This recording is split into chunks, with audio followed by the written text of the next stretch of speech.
Merkel Media. What does the goddamn line say, Tony? Please do not use gendered language. Then what? I'll be arrested, put in airport jail? Well, you're going completely sideways, man. It's a big club, and you ain't in it. How dare you? Mr. Speaker, the President of the United States. I'm Chris Hansen with Daylight NBC. Jack Marius Tack Theratrix. Hi, I'm Spartacus. Jackson, Sacramento, he, him. Steven Seagal. Sex offender guy. I'm Keith Morris. This is Muammar Gaddafi. I'm Rick James, bitch. Sorting through the lies. The hijacker's passport was found blocks from the World Trade Center crash site, if you can believe that. We cannot track $2.3 trillion in transactions. And uncovering the centuries-long plan for world domination. Learning about Cuba, having some food. Let's talk about Chinese people. Have you ever been in a Turkish prison? Swangles and Fort Lauderdale? I have sent 6 of my Libyan missiles to blow up the Sears hardware department. Nothing could be more fun than jumping off a cliff with 2 German bisexuals. Oh, you English are so superior, aren't you? Thank you, comrade. And now, macroaggressions. That's what assholes call it. With your host, Buddy, I don't know who you are, but you're about to get chlamydia. Charlie Robinson. Hey, Whitey, where's your hat? You want to drop the blame on Charlie and say it's all Charlie's fault. He was a retard. I get some goddamn diuretic.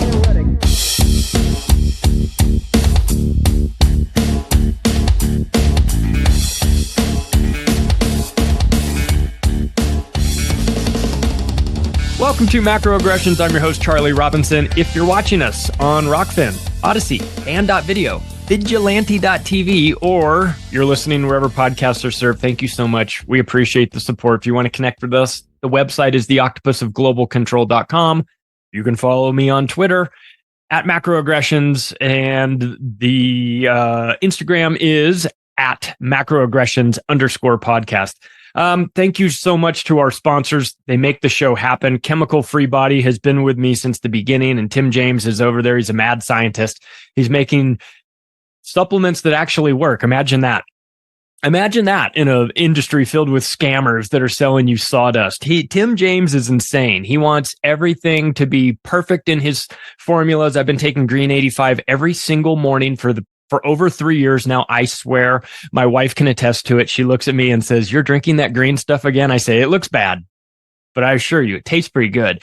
And I need it. It's really good." So I'll tell you what, if you want to incorporate something like Green 85 into your daily routine, it takes 3 minutes. There's no time commitment there at all. It'll make you feel a whole lot better. Go to chemicalfreebody.com, read up about it, see what you think. If you like it, if you want to pull the trigger on it, use the promo code MACRO on the way out to save yourself a bunch of money. Also, thanks to the folks over at C60 Purple Power. They're making the best batch of C60 out there. I just saw Ken Schwartz at a barbecue a couple of weeks ago. He's such a good dude. He's a mad scientist, though.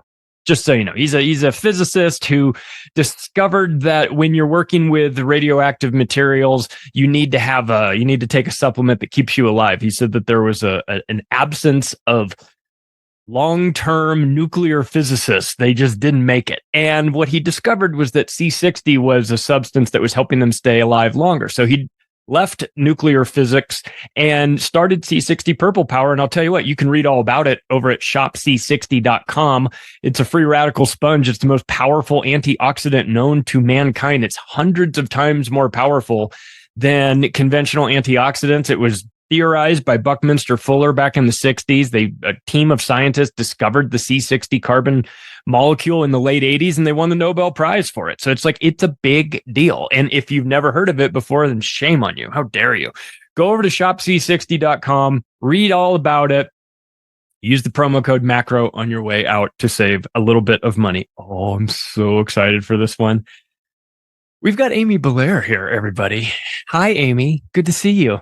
Hi, Charlie. It is such an honor to be on your show. I love your show. And just so you know, when I buy my C60 Purple Power, I use your affiliate link.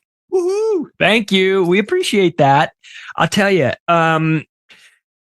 if you just outsource your critical thinking to the mainstream media and let them tell you how to take care of your body, you'll be really disappointed. I think, Absolutely. you know, and you know, listen, you've done you're in the industry of helping people improve the quality of their life. Some of that is physical, some of that is mental, right? Emotional, you know, coming at problems from a different angle, getting in touch with who we are. It made me think when I was getting ready for this interview, it made me like think about like maybe kind of a deep question. And I don't know if you have the answer, but my guess is that you've got a pretty good idea of this or more so than I do. But who are we? You know, like who are we as human beings? What are we doing here? Are we just ants in an ant farm that somebody's watching and going, oh, that one likes to dig a tunnel that direction, and that one likes to do this, and look at them, they're fighting with each other. What's the point to all of this? It feels some days it feels like there is no point. Other days I feel totally inspired. I don't know enough about my body, to be honest with you, to know what's going on. I don't know enough about how the sun impacts me. I don't know about solar cycles. I don't know about vibrational energy. I'm a dummy when it comes to all this stuff, and I want to not be. So the more you can explain to me about what you've discovered, how this all works, I'd really be interested in hearing it, because it feels like if you don't know, you can be kind of floating out there, and that's an opportunity for somebody to influence you and say, oh, well, let me tell you how it works. It all works because Donald Trump is making it work, and trust the plan. You're like, oh, okay. You don't know. You get captured by these ideologies that are pulling on you. So like, who are we? What are we doing? What are we doing here? Yeah. I mean, I have spent a lot of time thinking about this and exploring it in the Akashic Records, which is my realm. That's like my go-to. To me, the Akashic Records exists in the 11th dimension. It's kind of the cosmic web that connects everything. But more accurately, it feels like the internet, or like, you know how we have cloud storage for like, for example, we're on Zoom right now. So you have Zoom cloud storage. So it's not stored locally. It's in the cloud. Like technically it's whatever. In 3D terms, I understand it's a bunch of giant servers everywhere, but the Akashic Records is like we are the hard drive, our bodies are the hard drive, and it can only store so much information. And then it goes into the cloud, and we have a cloud all around us. And so we each have an individual cloud. That's our personal Akashic Records. And then we have a collective Akashic Records that is the composite records of everything that all of us have experienced through all lifetimes, all timelines within those lifetimes, all the dimensions, all the things. But I'll preface this by saying that I am not asking anybody to subscribe to my belief system. I'm not trying to push a belief system on anybody. I'll just share what I have found about who we are. So last year, I started having they felt like memories of being a higher dimensional being that we would equate, I think, with the Anunnaki. When we hear stories about the Anunnaki, and I felt like it's like I could see it from a vantage point of being outside of here, outside of Earth. And we are kind of all looking down at Earth, and the human beings kind of looked like ants from that perspective, but they were also like, we didn't create humans. When I say I don't know if the Anunnaki is the right term. That's just the best framework I think people can grasp onto to understand what I'm saying. But those beings, whoever I was remembering, we didn't create humans. I believe that humans are divinely created, just like all the organic things here are, and just like that, those higher dimensional beings are. But we were looking down at Earth, and we could influence what was going on here. And we were kind of like those asshole kids at the, like sitting outside, like flooding the anthill with the garden hose. Yeah. And we didn't really think anything of it because we could not connect with the experience of the humans. And then eventually we decided like, oh, we can incarnate into a human experience and go have that experience. So we started incarnating and realizing that, oh, it really sucks when the anthill gets flooded. Like the suffering here is very real. It counts for something. It gets stored in the Akashic records. It's not just for nothing. And at that point, when we realized that, it feels to me like there was a break off into two groups. So previously, these higher dimensional beings were like, and I think they were just fourth dimensional beings. It was all one cohesive group. We were all flooding the anthill. And then when we started incarnating, one group decided that this was not okay. And we wanted to make reparations for the damage that we had caused and help to advance the conditions for humans in a way.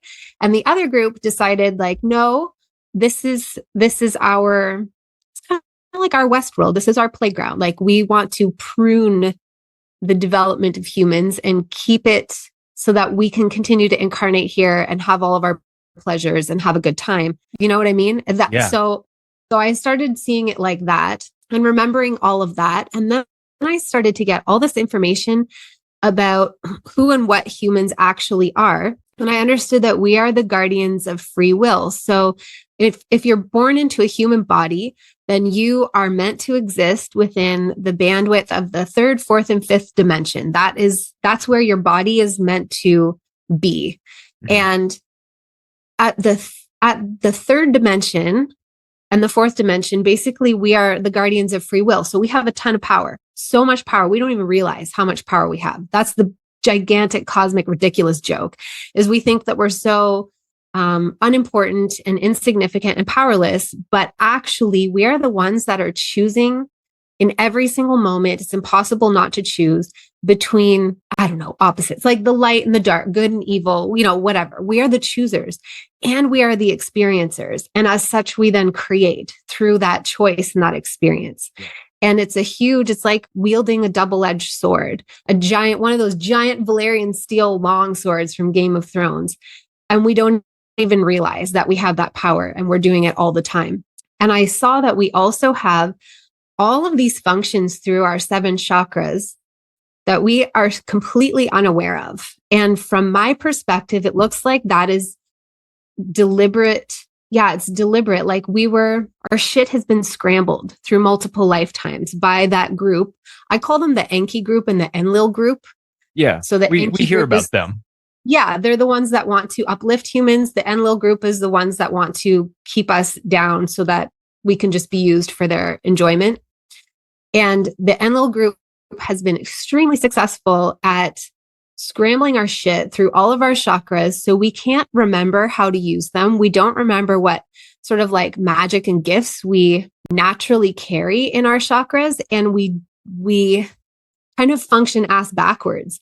And then we gaslight ourselves. Like where we are now, they don't really have to do a lot of like killing and torturing anymore because they did that part. We have it in our Akashic memory. So even if we've been lucky enough, like I've been lucky enough to never have been tortured in this life, I have a memory of it though. So I have very real fears. I know that that's a possibility and that mediates how I show up in the world. So they've done a lot of work, and now they kind of just get to sit back and coast in a lot of ways because we just gaslit the shit out of ourselves and, like perpetuate this crap on each other.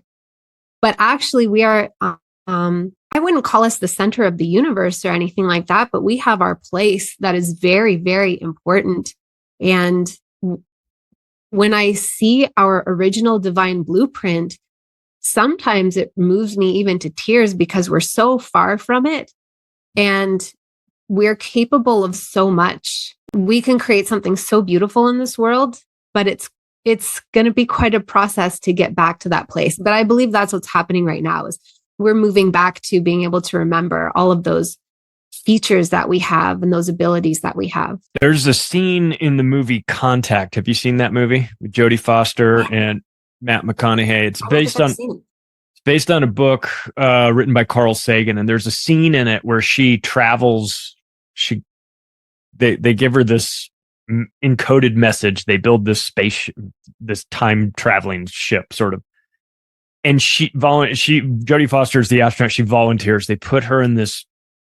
She has this experience that's very difficult for her to talk to people about. But they put her on a beach, And they have this figure walks down the beach towards her, and it's this guy, it's her dad, who had died when she was a kid. And they're having this conversation, and the dad says to her, and she noticed, she's a scientist, so she noticed, she says, "You're not really my dad. You're just what's sent to make me feel comfortable about this conversation." And he kind of smiles and goes, "Well, you always were, very observant." And he says to her during this conversation, your people are capable of such beautiful creations and such horrible nightmares. You have to get a handle on this ability for you guys to destroy. It's incompatible with the universe. And as he's having this conversation with her, you can see that there are these things that are coming in, almost like meteors coming in the background. And those are more people like her that have gotten the code, cracked it, put it together, built the spaceship, and have come in to get the message. And so she's having this epiphany with this guy who looks like her dad, who's telling her, "You guys got to get your act together back there at whoever you are, humans." And she's thinking, we're like the center of the universe. And meanwhile, she's realizing that as she's having this conversation, dozens of other civilizations are figuring it out at the same time. They're here as well, So it was a very profound, and Hollywood gets involved and they do their thing. But the messaging in that movie was spectacular, and that one particular scene was very important, because it's basically the universe, or it's whoever created, and his response, she says, "Who built this?" And he says, "We don't know. We don't even know. We don't know. It was here when we got here," is what he said. And so it always made me think that, for all the good days we have, and hopefully we have more good days than bad days, we have this ability to turn off the bad stuff if we want to. Maybe not all of it, but a whole lot of it. Yet we don't do it. We choose not to do it as a society. Maybe it's cultural. Maybe it's these shitheads in Washington, D.C. that are making these decisions. But somebody has decided, somebody has tinkered with us to the point where I feel like we're doing it wrong. There's too much pain and suffering for us to be doing it, for this to be set up, for us to be acting the right way. It feels like we're doing it wrong, or are we on some sort of prison planet where we're forced to learn through experiences? I mean, you have a beautiful day, you go to a wedding and there's these people and there's all this love, and then you can get on your phone in the parking lot and see people starving to death on the other side of the world. And so this juxtaposition of the amazingness of the world and the misery of the world all coexist at the same time, at the same place. It's just hard for me to wrap my head around sometimes. Yeah. I mean, in a sense, I think that we're on a prison planet, but I don't think it was designed to be that way. And the great irony is we are the ones that are manifesting our own imprisonment. But I don't believe so what I mean is that I perceive that the world, as we understand it, there's this beautiful organic holographic matrix. So reality to me looks and behaves like a holographic dream projection. So whatever you believe and experience on the inside, you just project outwardly onto the green screen of reality, and it reflects back to you. And that's the part where we have to get a handle on our shit, because we do manifest nightmares, but we can manifest beauty. It's up to us. But there's this false matrix overlay that's almost like you could liken it to a Photoshopped image versus being in a Photoshopped image of nature versus being in nature. Do you know what I mean? Yeah. It's a little bit exaggerated. It's got a glamour on it. It's hypnotic. It kind of draws us in, but it's not reality. And it's encoded with all kinds of misery programs that cause us to waste so much of our creator energy on nonsense, utter and total nonsense, like the pursuit of conventional beauty standards, for example. What is that? What is it? It's insane. When you think about the amount of human potential that's going into that, it's just mind blowing. And that's just one example. And that, all of those misery programs are basically designed to hook us into that false matrix, so we continue to feed it and keep it alive. And like we kind of stay stuck in that. I don't think it's a prison planet. Like we have to come and learn through these horrible lessons. It's more like there is something that is living off of us, like a parasitic energy that's living off of us. And that is keeping us in a state that we would understand as being imprisoned, but it is powerless without us because it's living off of us. So we are the ones that are manifesting our own imprisonment, but we're manifesting it through the suggestion that it provides. So, it's like, it's telling us that we are unworthy. It's telling us that we are insignificant. It's telling us that it's hopeless. Even the way, like the scenario we were describing of being at a wedding in person and like surrounded by all this love, and then being able to go on Instagram, for example, and see, an image of some kind of devastation and suffering from somewhere else in the world. I'm definitely not trying to say that that suffering isn't real or it doesn't exist, but it's virtual. It's not on our doorstep. Yet so much of it feeds into our reticular activating system. It causes us to manifest based on that suggestion, so it's really, to me, it's like picking out, like seeing the false program and calling it for what it is and like extricating, unsubscribing from those programs as we notice them. I remember when I was in high school sitting in my manifestation class at third period. Oh, wait, no, that never happened. They don't teach us this, right? But you can get better at it, at manifestation. There's a way to do it, right? You can, this is a skill set that you can learn. Yes. Yeah. Okay. Totally. Well, we're doing it all the time anyway. We're just doing it unconsciously. Okay. And you have a boot camp that can teach people how to get better at this, right? This sounds like something that should be like for curriculum class for high school. You know what I mean? Like, hey, we're going to teach you how to make your life better. We're going to teach you how to bring more into your life that you want. If I were running the curriculum and not Bill Gates with Common Core, I would want something like this in there. And yet it's not available to the average person that goes through school. But luckily, it is available. You just have to go out and seek it, right? So what do you do at a manifestation boot camp? What would if somebody was interested in getting involved with your camp, what would that be like? What would they need to do? Would they need to get themselves sort of like, is there prep work for them to do, like physically get your body kind of cleaned out, get your mind cleaned out? Like how would you suggest somebody approach the concept of improving their manifestation? What's the best way to do it? Yeah. Well, the reason I created the boot camp, I mean, typically I'm more of I like to teach, I like to impart information, but I wanted to do a boot camp because I know that just like with everything in this realm, consistency is the key. If you are not consistent, it will not happen, period. It's like the same as deciding to learn how to play the piano or get in shape or any other, transformation we want to experience in the 3D and the 4D. It's a process. So I really wanted to, like, my boot camp is set up to be 90 days where like for 90 days, I'm going to deliver some kind of like riff, inspiration, tip, whatever, have a community for accountability so that people can stay on track for 90 days and see what happens when they really get some momentum behind them. But in terms of preparing, like, I think it's advisable all the time to clean ourselves out. It really is. And that being said, I don't think it's necessary to, because there's this, I don't know.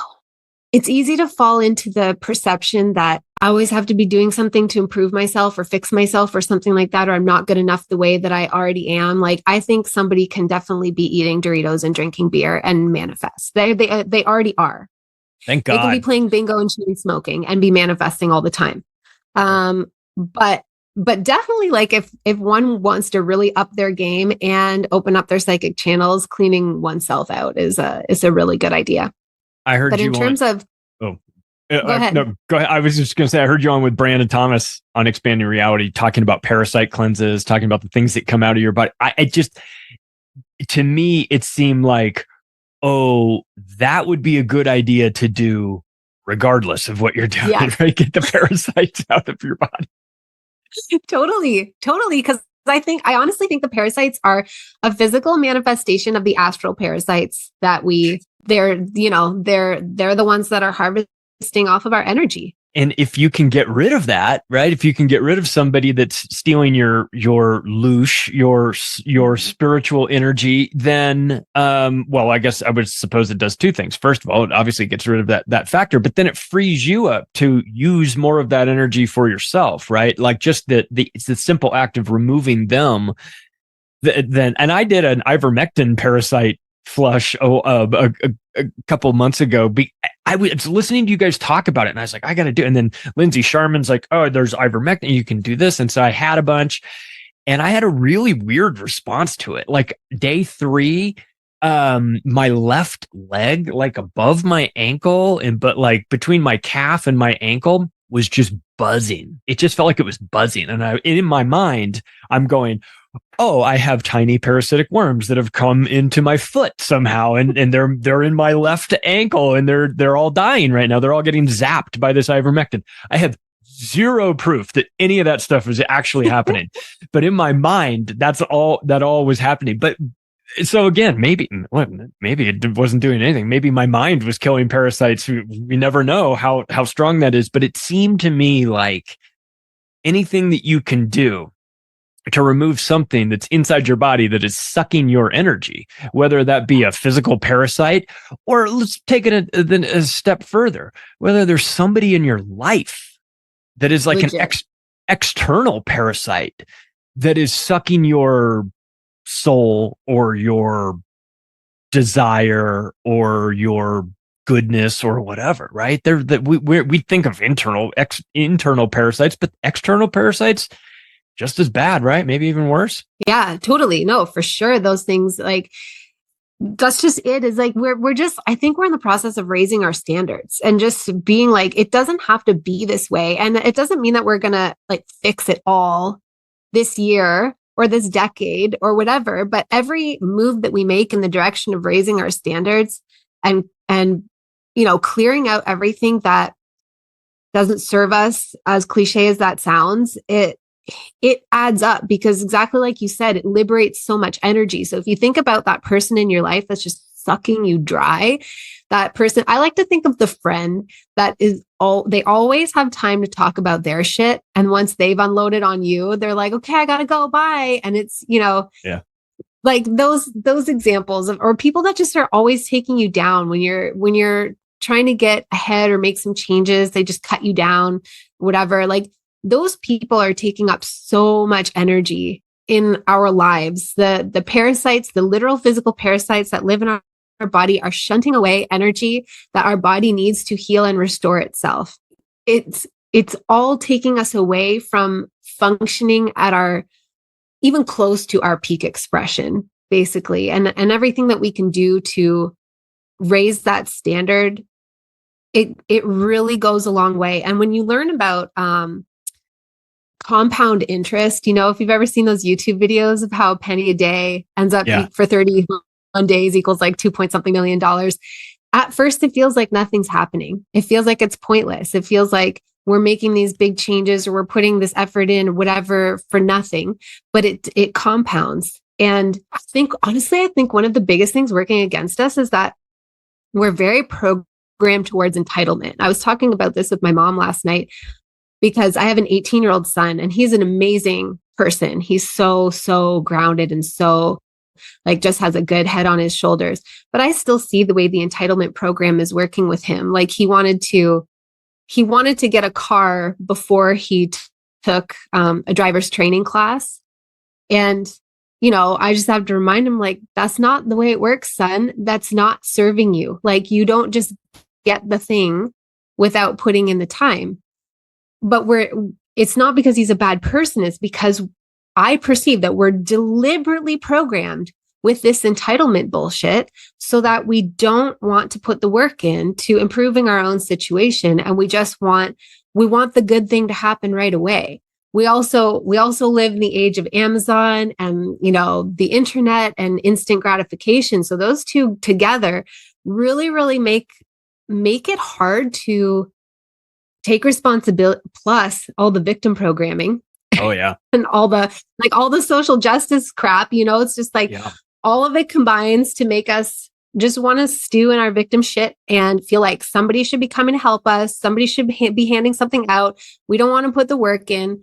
And we negate those initial steps because they don't feel like they're doing anything. But those initial steps are necessary for the compound effect to happen. Yeah, it's a good point. We're in a, we know we're in a toxic environment physically. We've got bad, water's bad, air's bad, the food is poisonous, all these things. But we're also in an emotionally toxic environment as well. When we have a world like TikTok and and I don't want to put it all on social media, but it's clearly not the best thing, especially for developing minds. It creates all sorts of anxiety.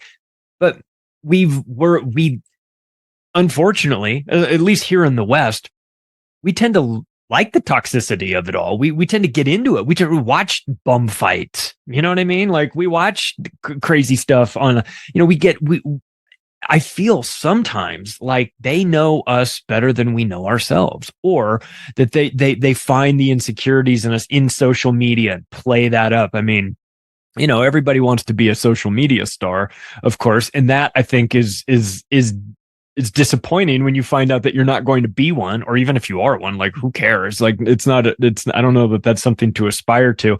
Do we have the wrong have we allowed ourselves to embrace the wrong value system here in the West? Because it seems like the things that we put on a pedestal, like being famous and being rich and doing all these things, it doesn't always seem like those are the happy people. Like it seems like those people look pretty good, but then when you get behind them, you go, oh man, everything's a mess over there. Like, have we just embraced the wrong set of values? I mean, I think so. I think I perceive that we've been fed those values.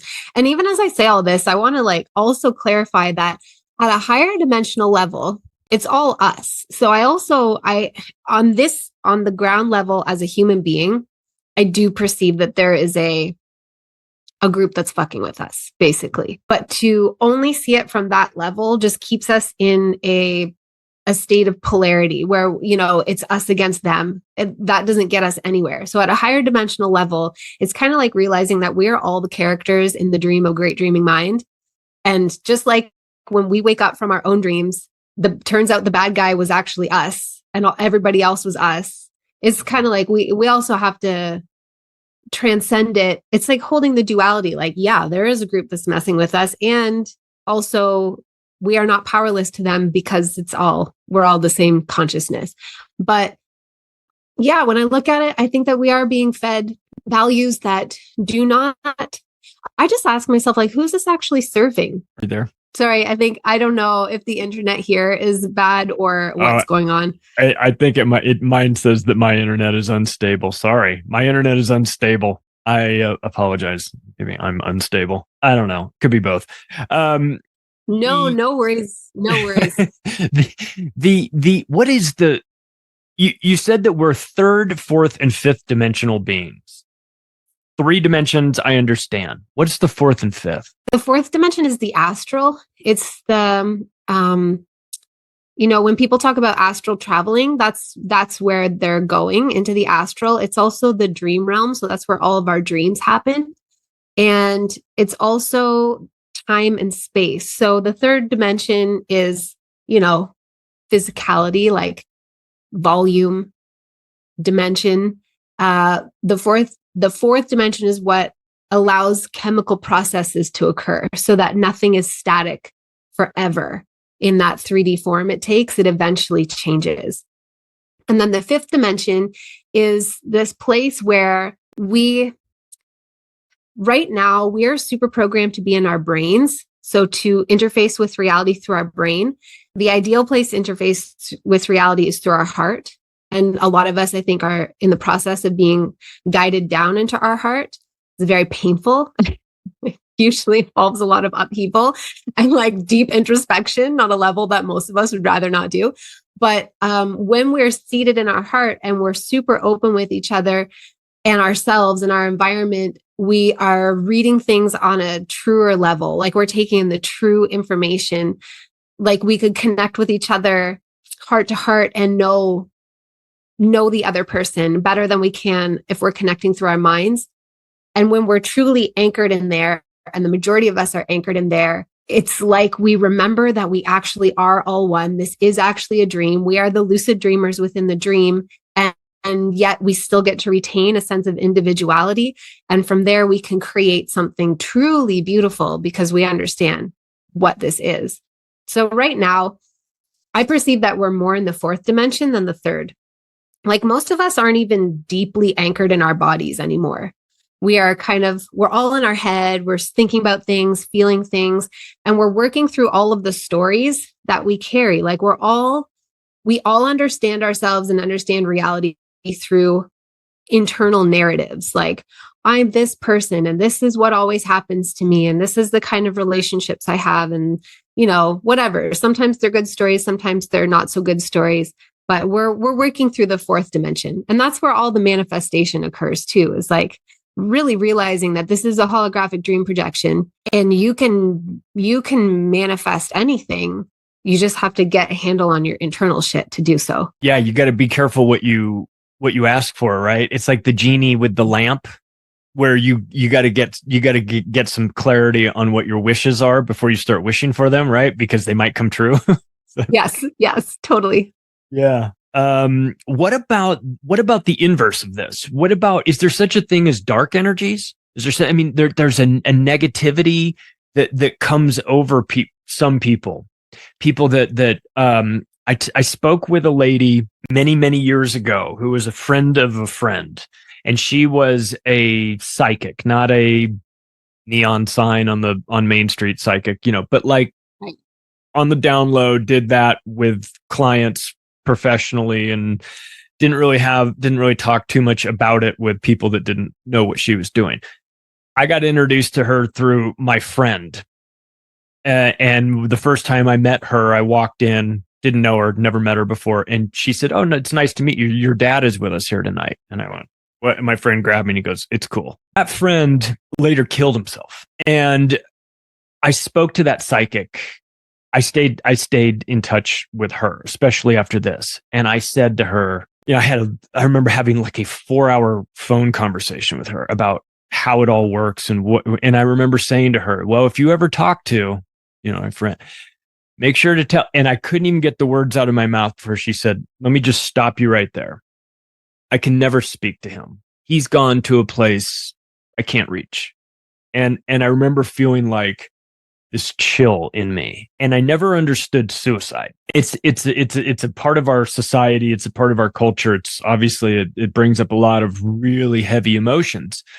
I wonder if in your experiences with all of this, that you've ever had anything that might enlighten me as to what she was talking about when she said that he's in a place that I can't reach anymore. Do you know anything about that? Is anything about that little story connect with you on anything that you've heard about this, how it all works? It does. Well, what it brings up for me is that I also had another memory last year of the fall of, kind of the one that is talked about in like biblical texts and ancient religious texts. And so there was this fall. It happened down through all the dimensions. The farther away from source it got, the more exaggerated it got. And the third dimension is the place. That's why we're the guardians of free will, because we are at the borderline between the upside down and the right side up. So basically you can go past. I think that's what they're talking about with hell. You can go past down. There's this reversal. Like there's a basement layer and you can go even farther down than that. And when you go down past that place, everything goes into reversal. And I think it's extremely difficult to extricate energy from there, extricate souls. It's hard to get into because it's just hard to translate into human words unless I know that somebody has the same foundational context that I have. Otherwise, I'm kind of like, am I making any sense, or the words I'm using? But basically, I think that I really do perceive that there are there are demons and there are really dark energies, and they plague people for real. It's really upsetting. And it's like it is a parasitic energy. It's starving because it has cut itself off from source, God, whatever, the totality. It is no longer being renewed by that source of energy. And so it must always be siphoning light off of others. And I think that's what is behind this false matrix.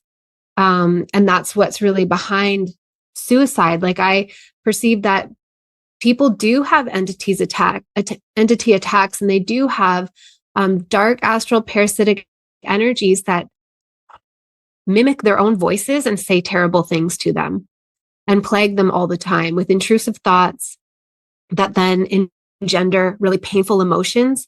And it's kind of like when you realize that you're like, to go back to physical parasites or like yeasts or whatever, like when you have a yeast overgrowth or you have a lot of parasites, you'll have cravings for food that is not good for you.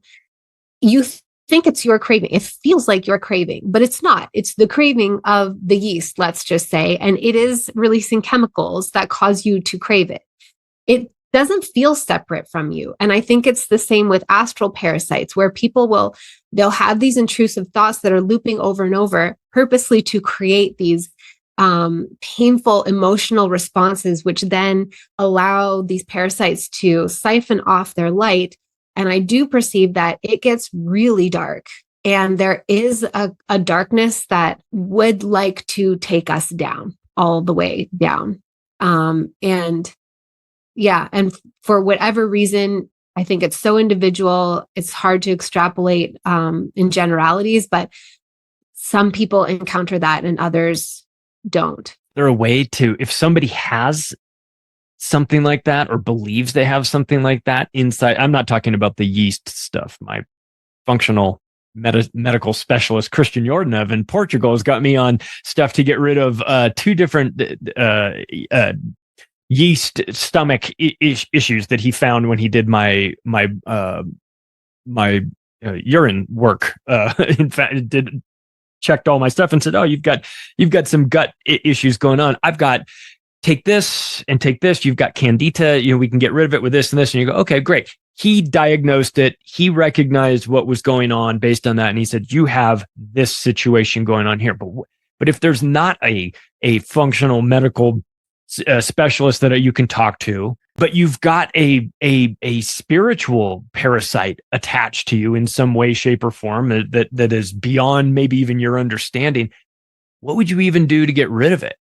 I know that there's a religious component to it. Some people are like, well, you've got to have an exorcist and everything. Okay, but what if you're not somebody that it falls into this traditional religious area, and you're somebody else, and you say, I don't want this emotional shadow following me anymore. I want to get rid of it. Is there a way?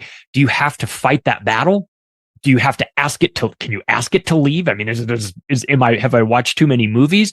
Or do you have to do the work to make it leave? Do you have to make your body inhospitable to it? Do you have to fight it with positivity? Like, what would be the strategy for getting rid of something that is really difficult to even define, let alone understand? Yeah, I mean, that's super hard part, right? Is that like, it's not like there are conversations and support groups for the most part. It's certainly not in the mainstream about all this. So right there, it's very, very isolating and alienating. And that only works to serve that dark consciousness. But so number one, you would have to decide what you're living for. Like you'd have to come up with your reason to live.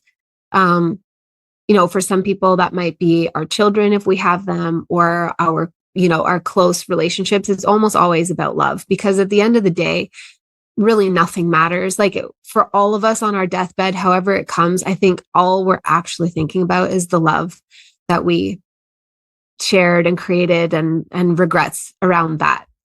So it will be coming up with your reason to be here, your reason to live and do the thing. It is about telling them to fuck off, basically, and understanding that they cannot operate without our permission. They simply can't. It's a law. It's not, there is no getting around it. That's why we see it. They're always tricking us. It's so sneaky. They're always putting us in our movies, our entertainment, our news media, all the ways, because they're finding, sneaky ways to get our permission. And the permission is very seldom something obvious where like a demon is literally not going to walk up into your life and be like, hello, I would like to take you over and fuck your shit up and cause you untold amounts of misery.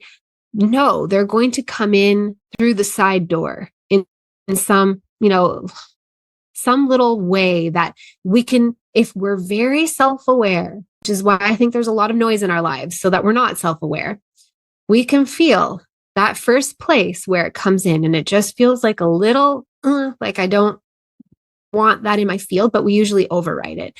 And we're like, oh, sure, whatever. Like I remember Lindsay Sharman was on Tinfoil Hat once, and she was talking about how she got a dark entity attachment through tarot readings, and the way that she was taught to do tarot readings or something like that. And she felt it, but it's subtle at first and it starts to build. The way that they're always going to get in is through our trauma and through the painful things that we believe because of the trauma we've experienced. And trauma is self-defined. So obviously there are traumas that we can look at and all of us would pretty much agree like that's traumatic, like child abuse or something. But trauma can also be an experience where you just feel like you were never truly seen by your parents and you feel like they didn't want you, whether that was true or not. It's like your perspective, and it changes the way you feel about yourself. You start to believe that there must be something something about you that isn't adorable enough or isn't fun enough or whatever. And that's why your parents don't love you, whatever children do. Right. And those programs basically they're like deceptions that are created. Like, I'm not worthy. I'm not lovable. There's something wrong with me. Those little things that we're subconsciously thinking, but usually not consciously thinking, those are the footholds that dark energies get into. And so in order to, if somebody has a really hefty entity attachment, the way to get rid of it is essentially to be brave enough to go into your own past within this life, potentially like your Akashic past, meaning like past lives, things like that, and find the places where find the story, find the thing where that untruth lives and choose yourself for the light. It's an active choice. It's an active choice for us to believe that we are worthy. Even though we are inherently worthy, for all of us who are adults, we have to actively choose it. Because even if we had the best childhood ever, we have received so many unworthiness programs everywhere. And that's what makes it really challenging. The way I'm describing it makes it sound like a simple process, but if you deeply believe and have believed since childhood that you are unworthy, or you came in from a past life where you really believe that you are unworthy, then it can feel impossible to choose your worthiness. But that's ultimately what we have to do. We have to choose ourselves for the light and say that we don't belong to the darkness, and then we don't, because we are the guardians of free will, and our sovereignty is not, it's also a law. They just have to do all kinds of crazy tricks to convince us that we're not sovereign and we're not powerful, but we actually are. So if we've got multi-generational emotional baggage, right? Yeah. That's not our fault, but is our problem. Yes. And we've got the Akashic record in the cloud that has a running tally of where we've been, what we've been doing. Is it our job while we're here in this form to do everything that we can, make the most progress so that when they write the next chapter on the Akashic record that we're going in the correct direction, that we're getting better as a soul? That is this the place where we can make up the most ground here on Earth? Or is it just we just got to keep coming back and chipping away at this every life over and over again for a long, long time? Well, what I see is that we don't chip away at it successfully. If we take that long road, what happens is we just get more trauma, we get more fragmented and more unconscious of ourselves. If we look at the people who I don't know. I've never met an NPC, so I don't know. I'm not saying they don't exist. I'm just saying I've never met one. But when I think of the people that are usually being referred to as NPCs, what I just see is like, oh, you've suffered through many lifetimes and you have become so disassociated from yourself, so fragmented that you can't remember your actual essence anymore. And you're just here in a body existing until you die. And, but there's still a soul there. It's just, it's very fragmented. But I really do like when people come to me for soul purpose readings, they want to know what their soul purpose is. The answer is usually, that you came to clear out a lot of baggage, at least in this lifetime. I don't know if that was true, 500 years ago. But in this lifetime, it really does seem to me like a lot of us are here to clean out a lot of baggage and a lot of trauma. Exactly like you said, almost to like write the best chapter possible for the next chapter. That doesn't mean that we don't get to have joy and happiness in this life. Complete opposite, which is why I love teaching manifestation, because I keep getting the message that this is the lifetime where we get to have our happiest ending. Finally, after many, many chapters of bullshit, we finally in this lifetime get to have our happiest ending, but we have to claim it. We have to write it. So we're cleaning up the Akasha for the next chapter, but it's not like, therefore you have to suffer in the shit until, your next lifetime or whatever like that. And it's not a very glamorous answer to hear that, for example, if you're here to clean up a lot of stuff through your maternal lineage, like you said, generations of trauma, a lot of us are doing what we would call shadow work in our free time, and it's totally thankless and nobody sees it, and you're not getting paid for it. That's for damn sure. And it's really hard, but that's just what's required. I really believe that those of us who are alive right now are the cleanup crew. The new babies coming in, I don't know if they're the cleanup crew. They have a whole different energy to them, but those of us who are currently in like adulthood or teenagehood, it seems to me that we're just cleaning up a lot of the stuff. There's a lot to clean up. There's a lot to clean up.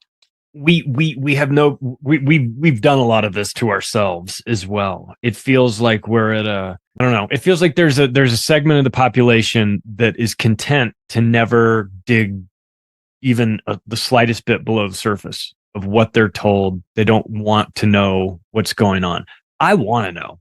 I want to know as much as I can. I have no particular, I don't know what I'm going to do with all this information, but I just want to have as much data as I can to make the decisions that I make. I want to know how it works to the extent that I can. I don't expect my little human brain that has all these limiters on it and has all these governor systems on it that don't allow me to have ESP or telepathy, or at least make me think that I don't have all this stuff. I'd like to get rid of some of those things, right? I'd like to unshackle myself a little bit more and see what happens. Is that something that, and when people come to you, what are they looking for? What do they want? What do they want you? I mean, I know you're not like waving a magic wand and making all this stuff happen. You're only sort of showing them like, hey, you're going to have to do you're going to have to do the work. It's not me doing it. You're the one that you're going to have to do the work, pal. You want all this stuff, but what can they get? What can they expect when they come to you? Because I think there's a lot of people out there that need, I don't know, I call it a spiritual pep talk, a shake the shit out of them situation, an airplane, get a hold of yourself when they're all lining up to slap that lady and then shaking her. Some of us need a good shaking, right? We need to shake out of this doldrum that we've been in, our monotony, all our bullshit that we've dragged into this. When people come to you, do you give them a good shaking? I mean, I know that people feel shook. I have a very gentle energy. I'd say like I do my best to deliver everything in the most loving way so that, people don't feel, I don't want people to waste time feeling defensive. And so I kind of try to do my dance around, ego walls and things like that and still deliver the information. But yeah, ultimately, like, I'd say the most helpful thing to me is often it's just like seeing another piece of the puzzle. Like seeing, like if you see a past life, it doesn't now mean that you have to journal for hours about this past life that you had. I mean, maybe you do, maybe you don't. I have a past life like that I'm just like, for the love of God, can I just figure out how to resolve this shit? But sometimes it's just as simple as seeing it and being like, oh my God, okay, well, that's why this pattern keeps occurring. That's why I have that. That's why I feel so activated and triggered by this one person. Like it seems like beyond reason in the actual context of our current relationship in this lifetime.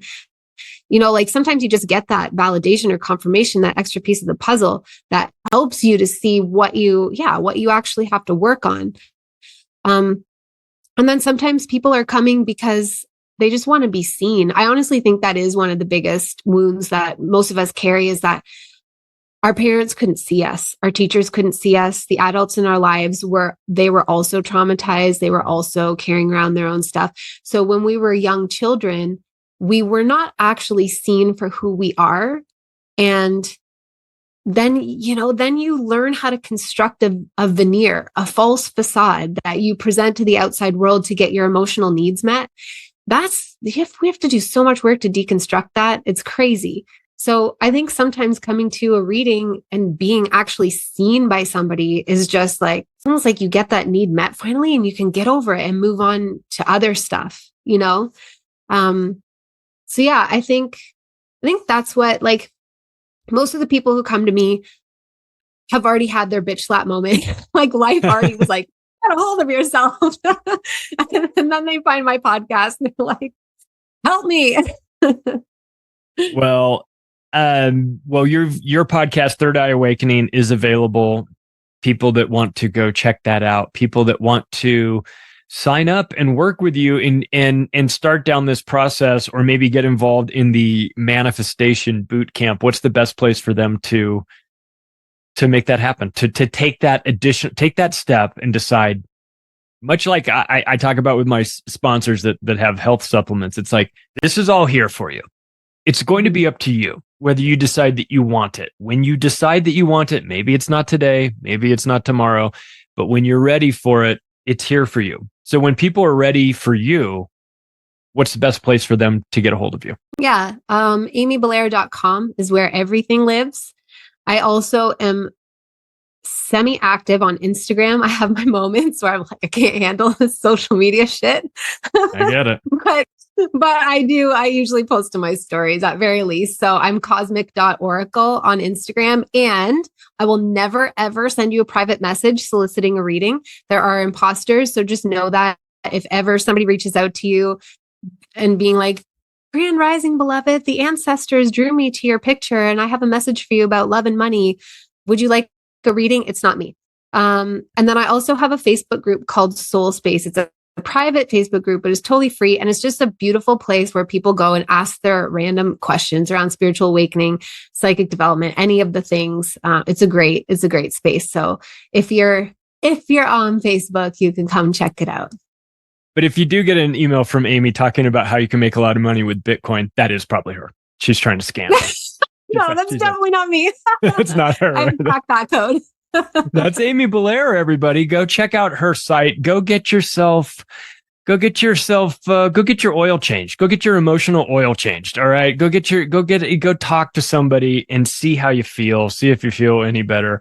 I feel like this is really important for us to get honest with who we are. We're human beings. We got a lot of issues going on. Let's clear this out. If you want to have a good life, the best thing you can do is process the stuff that's going on in your head. And I appreciate you, Amy. Thanks for coming on. Thank you, Charlie. It was so great to be with you and hold a conversation together. Hey, if you like this episode, take the additional step right now of sharing it with your friends and family, anybody you think might benefit from this. If you want to connect with me, the website, theoctopusofglobalcontrol.com. Thank you, everybody. We'll talk to you again soon.